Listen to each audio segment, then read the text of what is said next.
From hip-hop to poetry. Een tong op 'n gegewe oomblik. 'n Heuningstong, 'n bittertong. And a young sangoma. This is just a taste of South Africa's rich diversity. The country is well known for its rich culture and traditions.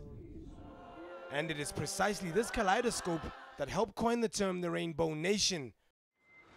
But what makes us truly South African?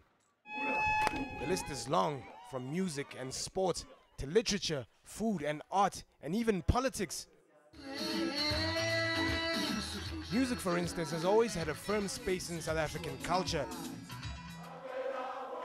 Even during apartheid, South African freedom songs resonated abroad. And back home, it gave people hope. In post-apartheid South Africa, the younger generation have found a modern approach in expressing themselves through music. I wanted to represent myself. I wanted to put myself on the table and say, this is me. So one of the first things you will know about me is that I am Xhosa. Okay. So I wanted that to come through, and I wanted to preserve my language. Language and literature is also celebrated as part of a rich heritage.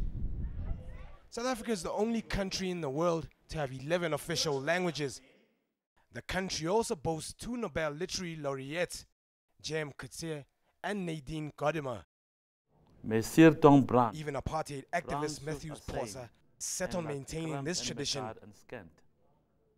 The former struggle activist, who is also a poet, writes his material in Afrikaans, a dialect that has often been associated with apartheid and termed the language of the oppressor. When we liberated South Africa, we liberated not only people, but we liberated also languages, cultures. And today we move forward saying Happy Heritage Day, Happy Heritage Month, celebrating all languages, even those which were said to be belonging to the oppressor. While many traditions and cultures are often celebrated in the country, the belief in traditional healers or sangomas still has a degree of stigma and stereotypes attached. However, 28-year-old Nokulinda Mkhize is on a mission to change the misconceptions.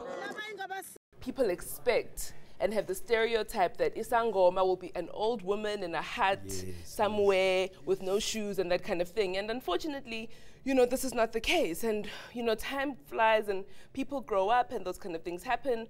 And people do become isangoma quite young. Some critics say Heritage Day should be more than just spending time braaiing. It should be an opportunity to reflect on a truly rich and diverse heritage that will help secure one's identity. News that moves. eNCA.com.